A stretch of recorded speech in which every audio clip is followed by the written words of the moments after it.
Primeiramente, o senhor Lula confunde auxílio emergencial com Auxílio Brasil. O auxílio emergencial de R$600. E o senhor que fala tanto de pobre, deixar bem claro, durante o ano 2020, quando o povo foi obrigado a ficar em casa, não por decisão desse presidente, mas por decisão de muitos governadores do seu partido, eles iam morrer de fome. E só de auxílio emergencial em 2020, nós gastamos o equivalente a 15 anos de Bolsa Família. E o Bolsa Família pagava muito pouco. Eu tinha vergonha de ver as pessoas mais humildes, especial do Nordeste, do interior do Nordeste, recebendo, algumas famílias, começando a receber R$42 por mês. Se eu só podia dar algo melhor, como está dizendo agora, por que não deu lá atrás? Porque agora, quando a gente chega e passa para 400, contra a sua bancada do PT, e depois passa para 600, o senhor quer se arvorar de grande benfeitor que vai prometer. O senhor promete o tempo todo. O senhor prometeu levar água para o Nordeste. E agora o senhor está prometendo picanha e cerveja. O senhor não fica vermelho com essas propostas mirabolantes e mentirosas? Creio que para governar o Brasil, tá, nós temos passado. Nós não somos candidatos aqui de primeira viagem. Então, o senhor tem seu passado que é lamentável, é triste. Em especial entre os mais humildes, os mais pobres do Brasil. Eu quero falar agora com o pessoal do Nordeste. Quanto era o Bolsa Família? Começava com R$40. Nós triplicamos com o Auxílio Brasil a média do Bolsa Família. Hoje, a dona de casa vai no supermercado e compra realmente algo para levar para casa. No passado, ia com o carrinho vazio. Eu perguntei quantas universidades você fez. Perguntei quantas escolas técnicas você fez. E você veio falar do Bolsa Família. O nosso programa de inclusão social não era só o Bolsa Família. O nosso programa de inclusão social foi a maior política de distribuição de renda que esse país já conheceu para o pobre. Porque era ajuda ao pequeno produtor rural, era 1.400.000 cisternas que nós fizemos para o Nordeste, era o PNAE para levar comida para as crianças mais pobres e a gente comprava do pequeno produtor, além do aumento do salário mínimo de 74%. Mas eu queria voltar à pergunta inicial. Quantas universidades e escolas técnicas o seu governo fez? Senhor Lula, durante a pandemia, 2 anos as universidades ficaram fechadas. Não tinha cabimento você abrir a universidade para ficar fechada. Lula, você não respondeu a pergunta do Josias de Souza sobre o Petrolão. Petrolão foi o maior esquema de corrupção da história da humanidade. O endividamento da Petrobras, com desvio de recursos, com compra de refinarias como Passadina, com o começo da construção de 3 refinarias, uma no Maranhão, outra no Pernambuco, outra no Rio de Janeiro. Não concluiu nenhuma, só ali se enterrou 90 bilhões de reais. Dinheiro, Lula, que você enfiou no ralo e grande parte dividiu com seus amigos. Muitos devolveram centenas de milhões de reais. Lula, a Petrobras se endividou em 900 bilhões de reais. Isso equivale a você fazer 60 vezes a transposição de São Francisco. Lula, responda sobre o Petrolão. Eu vou responder sobre a Petrobras e vou dizer uma coisa para você. A Petrobras tinha uma dívida de 300 milhões e essa dívida foi feita porque a Petrobras precisava tirar o pré-sal de 7.000 metros de profundidade que vocês não acreditavam. E muita gente nesse país dizia que era impossível tirar o petróleo de 7.000 metros de profundidade. E nós conseguimos tirar, e hoje o barril de petróleo colocado em terra é quase que o mesmo preço do barril de petróleo da Arábia Saudita. A segunda coisa é que eu fiz a capitalização da Petrobras de 70 bilhões, foi a maior capitalização da história do capitalismo em dezembro de 2010 e transformei a Petrobras na segunda maior empresa de energia do mundo. E isso permitiu que a gente ficasse autossuficiente. O que acontece é que nós decidimos fazer refinaria, sim. o polo petroquímico de Itaboraí, no Rio de Janeiro, que foi parado. Nós decidimos fazer a refinaria no Maranhão, uma refinaria no Ceará. Fizemos a refinaria de querosene, sabe, no Rio Grande do Norte. Porque esse país queria ser exportador de produtos derivados e não de óleo cru, como está sendo agora. O Brasil tem um potencial extraordinário e se houve corrupção na Petrobras, olha, prendeu-se o ladrão que roubou, acabou. E prendeu porque houve investigação. Porque no nosso governo nada era escondido. A gente não tinha sigilo. Não tinha sigilo do filho, da filha, não tinha sigilo do cartão de crédito. A gente não tinha sigilo das casas, nada, tudo era ali. Era o portal da transparência e era a lei de informação, a lei de acesso à informação, que foram duas obras-primas que o PT criou para que o povo acompanhasse em tempo real a coisa que foram feitas nesse país. Quando você fala em crescimento, você mente o tempo todo. Dá um Google você em casa. Vê quanto foi o crescimento do Brasil em 2015, 2016. Governo do PT. O Brasil caiu na ordem de 7%. Tinha pandemia naquele tempo? Tinha guerra lá fora? Não. Mas tinha corrupção em abundância no Brasil. Em 2020, o mundo todo sofreu com a economia. Falavam lá fora que o Brasil ia cair 10%. Caiu 10%. No ano seguinte, recuperamos. Ou seja, com pandemia, com uma guerra lá fora e com uma crise ideológica, nós ficamos no 0 a 0 em 2 anos. E em 2 anos você perdeu 7%. Sem pandemia, sem falta d'água e sem guerra lá fora. Há uma diferença enorme entre cuidar da economia com uma pessoa como eu e o Paulo Guedes e você. E para falar economia, prezado Lula, quem vai ser seu ministro da economia? Já decidiu? Ou está barganhando ainda com algum partido político? Quem vai ser seu ministro da economia, Lula? Fala para a gente aqui. Uma coisa, eu falei do meu governo. O governo mais exitoso da história do Brasil. Um governo que tirou 36 milhões de pessoas da miséria absoluta. Um governo que colocou 42 milhões do povo brasileiro a um padrão de consumo de classe média. O governo que faz mais universidade na história do Brasil. O governo que mais colocou jovens. Nós pegamos o Brasil com 3 milhões e meio de jovens na universidade, deixamos com 8 milhões de jovens na universidade. O Brasil tinha 140 escolas técnicas, nós fizemos 422 escolas técnicas. Ou seja, nós aprimoramos porque nós tínhamos o melhor ministro da Educação do Brasil, que era o companheiro Fernando Haddad.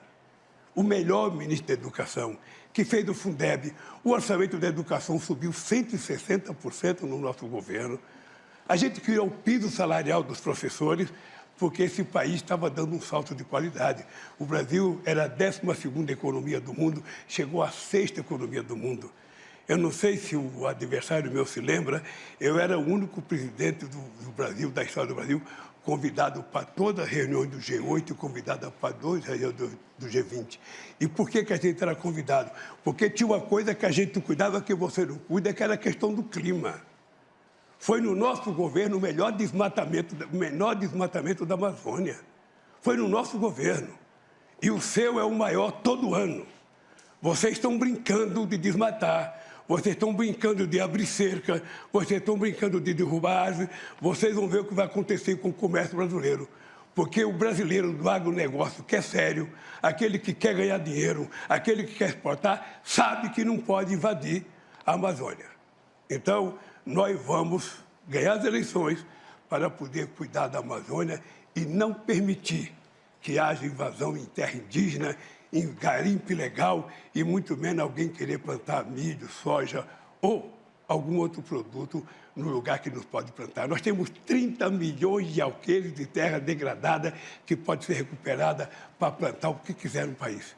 Então, eu queria que você explicasse um pouco o desmatamento da Amazônia, da forma irresponsável que está acontecendo agora no seu governo. Então fica aqui que eu explico. Tá bem. Pode ficar aqui? Pode. Dá um Google em casa aí.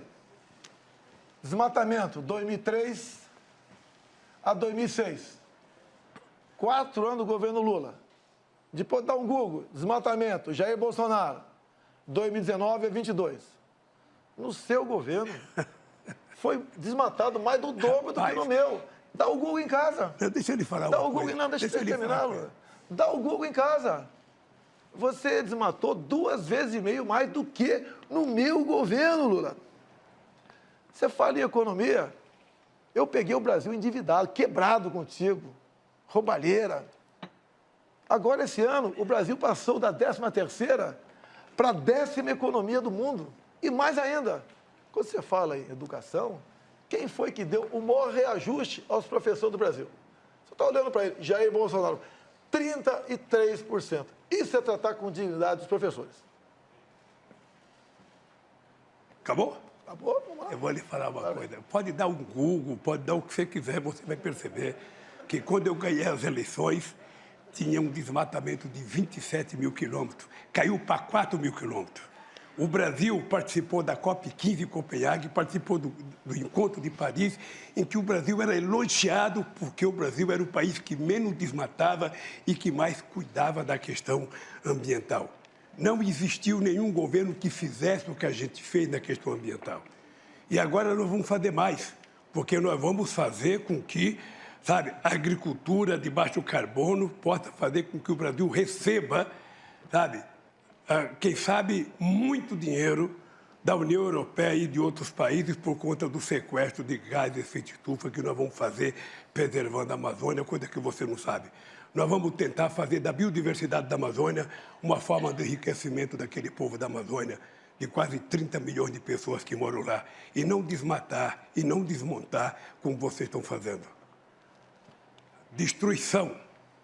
Essa é a palavra, destruição.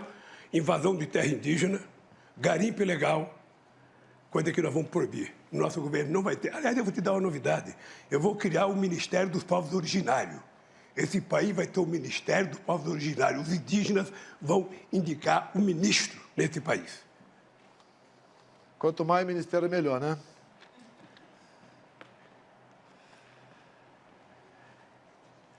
Lula, tu acabou de dizer, há poucas semanas, que é dividir a biodiversidade da Amazônia com o mundo. Você já está se curvando ao mundo. Em vez de você falar que a Amazônia é nossa, você quer dividir a nossa biodiversidade. Você só consegue manter em pé as suas mentiras se você botar um plano de governo teu, que todo mundo já sabe. Controle da mídia. Você fala o tempo todo que quer controlar a mídia, que vai controlar a mídia. Ou seja, somente assim, Lula, para as suas mentiras permanecerem em pé. Você quer ou não controlar a mídia? Mentiroso é você. Você mente todo dia. Você mente e desmente, mente e desmente. Você foi obrigado a acordar 1h da manhã hoje para fazer uma live por causa da mentira que você tinha que contar ao povo brasileiro. Você sabe disso. Você devia ter deitado com a consciência muito pesada com o que você fez. Muito pesada. Porque levantar 1h da manhã para fazer uma live, eu não disse aquilo, eu não fiz aquilo. Quem te conhece sabe o que você fez. Quem te conhece sabe o que você fez. Então, deixa eu lhe falar uma coisa, Bolsonaro. Esse país precisa de gente com muita seriedade para governar. Esse país tem que ter alguém que tenha credibilidade da sociedade brasileira. Esse país tem que ter alguém que garanta a estabilidade nesse país. E esse país precisa ter alguém que tenha previsibilidade.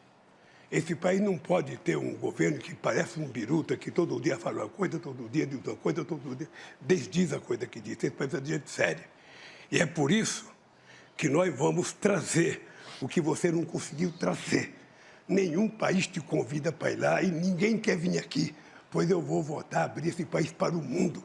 O que nós vamos fazer é fazer a da Amazônia, nós vamos fazer acordos para pesquisar a riqueza da biodiversidade da Amazônia em bem do povo brasileiro e em bem da humanidade. Porque nós precisamos compartilhar o conhecimento científico com outros países para que a gente possa explorar corretamente a Amazônia. Então, Bolsonaro, você sabe o que nós fizemos. Você, sinceramente, sabe que você colocou um ministro que desmatava tudo e dizia que era para abrir a cancela para entrar boiada. Você não teve o menor respeito pela Amazônia, o menor respeito. Ou seja, para você o que vale é os caras quebrar, desmatar, invadir, plantar. Sabe? O homem de negócio sério não invade. Eu digo para vocês, o verdadeiro o homem do agronegócio não invade. Quem invade é bandido. Quem invade está transgredindo a lei e isso vai acabar. Isso vai acabar. Não tem conversa mole.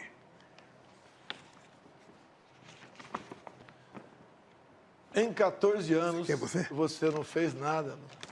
Em 14 anos, você não fez nada. Está prometendo que vai fazer pela Amazônia agora? Você não fez nada. Você passeou por aí, as suas viagens, mas nada além disso. Você não fez nada para o Brasil. Vamos falar um pouquinho sobre... Já você falou que vai trazer amigo para cá? Você sentiu... Você vai trazer... Você era deputado e você sentiu orgulho de ter o Lula como presidente. Fala a verdade. Meu tempo? Vamos falar dos seus amigos? Vamos. Daniel Ortega? Vamos. Ortega? Vamos É seu falar. amigo, não é? Vamos falar. É Ortega seu amigo? Vamos falar. É seu amigo Ortega? Faz a pergunta. Ele te cumprimentou quando pergunta. tu foi para o segundo turno aqui. Faz a pergunta. Ele lá está prendendo padres, expulsando freiras, fechando canais de TV como a CNN, de TV e rádio católica. Ele acabou de proibir a comemoração do Dia da Bíblia, proibiu procissões, fechou o país, um desrespeito com as religiões. E você o trata como amigo? Diz que isso compete a ele e nós não podemos fazer nada? Outro amigo teu, Lula, quando eu falei na ONU que estava de portas abertas para receber freiras e pazes da Nicarágua, o teu outro amigo, Petro, da Colômbia, ocupou a tribuna e pediu a descriminalização da maconha, ou melhor, da cocaína, o que é mais grave ainda. Lula, esses são seus amigos aqui no Brasil, são chefões da comunidade. Não é o povo do Complexo do Alemão, não. O povo ali é decente, é ordeiro, é trabalhador. Você é amigo da minoria, pessoal do CPX e dos traficantes.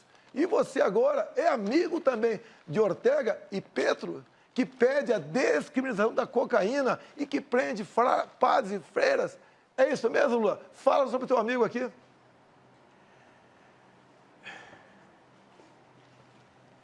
Eu senti muito orgulho de, no dia 19 de julho de 1980, ir participar da comemoração do aniversário da Revolução Sandinista, que derrubaram um ditador chamado Somoza de 30 anos. Agora, o regime político da Nicarágua é uma coisa que depende deles, e o Daniel Ortega sabe, você sabe, o Chaves sabe, todo mundo sabe, que se eu quisesse acreditar em mandato perpétuo, eu teria aceito o terceiro mandato quando me propuseram. Eu acho que quem acha que é imprescindível, insubstituível, começa a nascer um ditador. Então, se o Daniel Ortega está errando o povo da Nicarágua, que puna o Daniel Ortega. Se o Maduro está errando o povo, que puna. Porque você, quem vai punir, é o povo brasileiro. Dia 30 de julho, dia 30 de outubro, se prepare. Eu faço aniversário dia 27 e o povo vai me dar de presente a sua volta para casa. É isso que vai acontecer. Porque o povo está precisando de alguém que cuide dele, alguém que cuide do povo, alguém que cuide da mulher, do trabalhador, alguém que cuide, que tenha... Candidato Lula, o seu tempo acabou. É que eu fico empolgado. Muito obrigado. Quem cuida do povo sou eu, do mais pobre. Olha o Auxílio Brasil. Você que é pobre, tem dificuldade. Multipliquei por 3 o valor médio do Bolsa Família. Agora vamos falar de fé, de religião, de liberdade. Ele assinou a Carta da Democracia e é apaixonado por Ortega, por Maduro, pelo falecido Fidel Castro, entre outros ditadores. O círculo de amizade dele aqui nas comunidades não é o povo trabalhador, são os traficantes. Olha a preocupação que nós temos. O que tem de comum entre Lula, Ortega, Chaves falecido, Maduro, Evo Morales, Fernandes da Argentina, Petro da Colômbia? São do Foro de São Paulo, são todos amigos. Olhem para onde estão indo esses países. A Venezuela, o Lula fez campanha para o Chaves lá atrás e para Maduro também. Até chegou a falar certa vez, pode faltar tudo na Venezuela, menos democracia.